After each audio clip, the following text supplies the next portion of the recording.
Kendall Roy is one of the most complex characters in Succession, experiencing extreme highs and lows throughout the series. Despite these drastic high and low swings, however, one thing he almost never fails to do is show that he is in fact the best option for being permanent CEO of Waystar Royco. Intelligence and business acumen.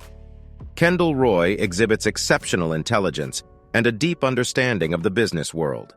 Throughout the series, he demonstrates a remarkable grasp of complex financial concepts, strategic planning, and market dynamics. Kendall's intelligence is further shown by his ability to analyze and adapt to evolving circumstances swiftly. His astute decision-making abilities and sharp business acumen enable him to navigate challenging situations effectively, making him an ideal candidate to lead a global media empire. A perfect example of this is in Season 1, Episode 6, titled, "Which Side Are You On?", where Kendall sets in motion an incredibly well-planned effort to overthrow his father with a vote of no confidence. This plan would have actually ended up working, but due to a series of incredibly unlucky circumstances, Kendall couldn't make it to the vote, thus not being able to cast the deciding vote to force his dad to step down. If there wasn't a no-fly zone at exactly the worst time, Kendall would have almost certainly made it to the meeting on time, and from there he probably would have been named CEO much earlier. So we see here as early as Season 1 Kendall's killer traits. Even if it wasn't successful, it shows how well-equipped he is. The traits are a must-have for leaders, and certainly are a big indicator that he is fit to run a global media organization. He is incredibly experienced for his age. Kendall has some of the most experience of anyone in the world for his age, for only being in his mid-40s. And even though his dad did do a lot wrong in terms of mentoring Kendall, the constant fighting and hardships with his father will definitely be helpful to Ken in the long run. The fact that he has already faced so much adversity and he's not even 50 years old means that, if he remains in good health, he could serve as an extremely experienced and productive leader for 3 decades or more. This is a trait that is near impossible to find as due to being with the company for basically his entire life, as well as spending his entire adult life working under or against the tyrannical Logan Roy. His dad was one of the most brutal business opponents in the world. With a lifetime worth of experience fighting Logan, Kendall is much more well-equipped to take on other business rivalries in the future. His experience is invaluable and is just something Roman and Shiv don't have as much of, being the younger, stupider, and less experienced siblings. And finally, he is willing to prioritize business over family.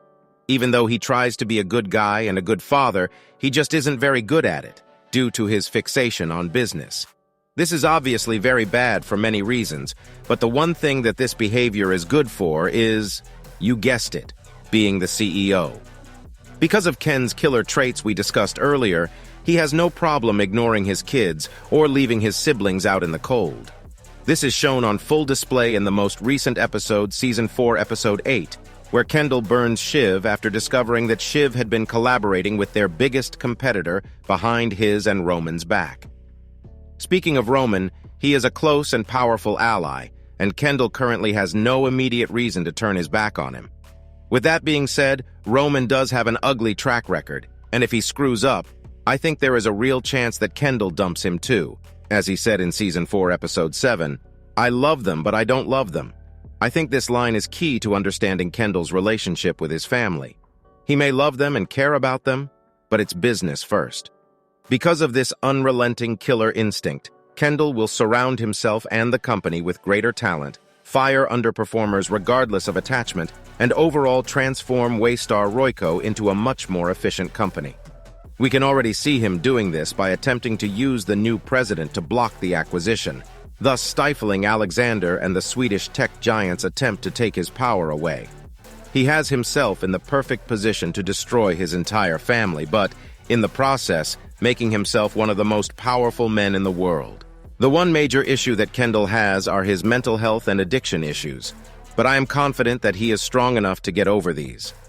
Time and time again throughout the series, we've seen him battle these addiction issues just to come out successfully on the other end.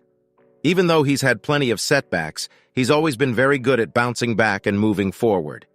I do expect him to have future relapse episodes, but hopefully they won't be significant enough to get him into long-lasting trouble. As long as that remains the case, I expect that Kendall will always be able to bounce back and remain in power. As long as his substance issues don't spiral out of control into something major, coming to an important meeting high, for example, they won't interfere with him being a successful CEO.